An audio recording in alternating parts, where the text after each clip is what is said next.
மற்றவர்களிடம் அனுதாபத்திற்காக கெஞ்சி கூத்தாட வேண்டாம். சூழ்நிலைகளை கையாடத் தெரியாதவர்கள், சவால்களை சந்திக்க முடியாதவர்கள் மற்றவர்களிடம் சென்று அனுதாபத்திற்காக கெஞ்சி நிற்பார்கள். உன்னை விட அவன் உயர்ந்தவன் என்ற எண்ணம் வரும்போதுதான் அவன் காலடியில் போய் விழுந்து கிடக்கிறாய்.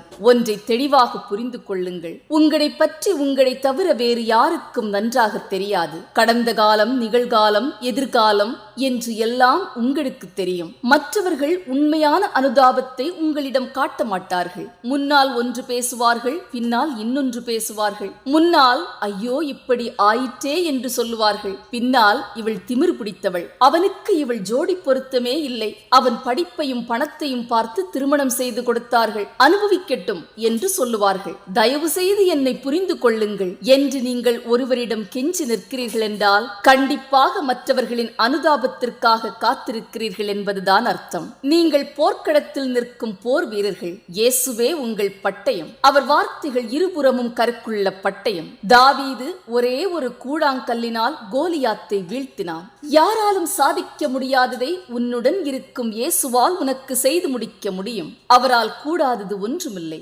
மரித்த லாசரை உயிர்ப்பித்தார். தீயில் போடப்பட்ட ஷேத்ராக், மேஷாக், அபெத்நேகோவை உயிருடன் வெளியே கொண்டு வந்தார். சிங்க குகையில் போடப்பட்ட தானியேலை உயிருடன் வெளியே வர வைத்தார். இப்படிப்பட்ட தேவனுக்கு உன் பிரச்சனைகள் ஒன்றும் பெரிதல்ல. கர்த்தர் மேல் பாரத்தை வைத்துவிடு. கலங்கி தவிக்காதே.